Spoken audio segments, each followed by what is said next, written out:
Moon Palace, Chapter 15. She looked at the calendar. It has been over a week since Yuan left, and so much has changed. His absence was no longer missed. Instead, as she found out while he was still around, what kind of commotion or disruption would there be at home and at the restaurant? She was hardened inside and filled with anger that she knew nowhere to display. Even Lao Tang seemed to keep a distance from her, as if he knew. Did he? Has Mrs. Wang contacted him and told him everything?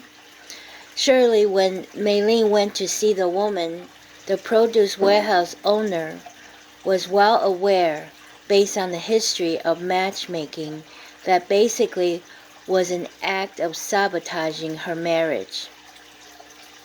Lao Tang knew. Mei Ling was certain. What about Xu Ming? She did not seem her usual cheerful self when Mei Ling passed her by just now. It was obvious Xu Ming was upset with Mei Ling. The waitress was probably upset that Wei Lan did not stay at the party. Had she triggered a chaos in both her personal and professional life? Just then she realized the man that held her tightly in his arm all the way till dawn will be here soon, if not already. Out there on the other side of her office door, working and probably thinking about her like she did about him. What have I done? She asked herself. On account of the cold and breezy day, there were a lot of soup orders. Several times the kitchen remade wontons, egg drops, and hot sour soup. At one point, Jose dropped his dishwashing post and helped Wei Lan prepping more ingredients to fill the soup pot that Lao Tang was making in haste, while filling many orders. Even then, Mei Ling observed, the chef was quiet as a mouse, without any usual hissing or yelling. Was it her imagination that this old man suddenly lost his voice, or was he too affected by her situation? She wondered. Not only he knew what has happened, did he also knew something else that took place long before? Would it be appropriate if she asked him? But then would he really tell her anything, since he was obviously on her husband's side? No need to think twice, she told herself. No one there at the restaurant was on her side except Wei Lan, and possibly Pang. If revealed, she thought, how embarrassing would that be? Will there even be room to continue this business, and even this marriage? At dinner, everyone was quiet. The day ended quickly with a good amount of sale and a pouch stacked full of cash, which was something worth smiling about, but not tonight. Doors slammed one after another. Based on the number of sound, Mei Ling assumed everyone has left, including him. Just as well. Let's just pretend nothing has happened. She got up and put on her jacket to be on her way to the bank for a drop-off. She gave the phone a quick glance, still hoping that Yuan would call. What if he did? What could he possibly say to her at this time? She wished she had told him about the roof damage. She was saving it until he got back so he could have a peace of mind vacationing. But now she wanted to tell him, knowing how it would affected him and that he would probably come back sooner.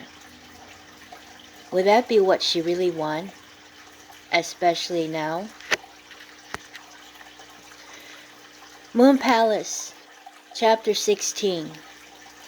Although it has been almost 2 decades since Yuan's mother saw her cousin, Visiting the distant relative for her well-being was not the first agenda. Throughout the years, there were many letters exchanged regarding the welfare of their children, especially Mrs. Lee's dissatisfaction and grief over her only son. Mrs. Lee was eager to see the cousin, for there was a news about a young woman well suited for Yuan, despite his marital status. To her, he was never really settled, and after more than a decade of what she believed bad karma, she never stopped pursuing a better suited mate for Yuan. And as each year gone by with no proof of children, Mrs. Lee's determination grew strong. This she did not fail to let him know.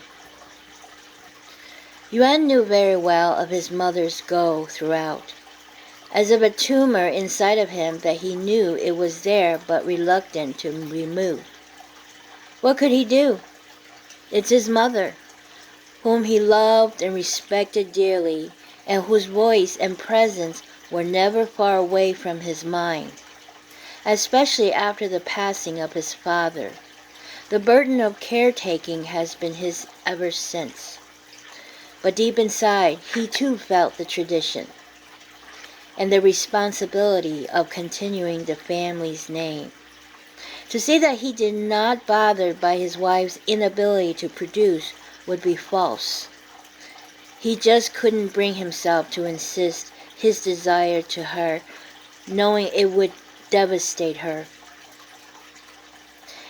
He knew she was loyal and loved him deeply. So there was the wanting and the waiting and the denying, none of which went away. The issue lingered in the realm of the family, like a shadow. And this trip to China was another disguise of it, except this time it was much more revealing and perhaps a breakthrough in a bad sense. Should Yuan be glad that his mother being unwell delayed the pursuit of another matchmaking? Or should Yuan be using this time to tell his mother that the last 2 years an event has occurred that may possibly give her joy? If he did tell her, would that mean he was ready to give up his wife and possibly the business, his only livelihood?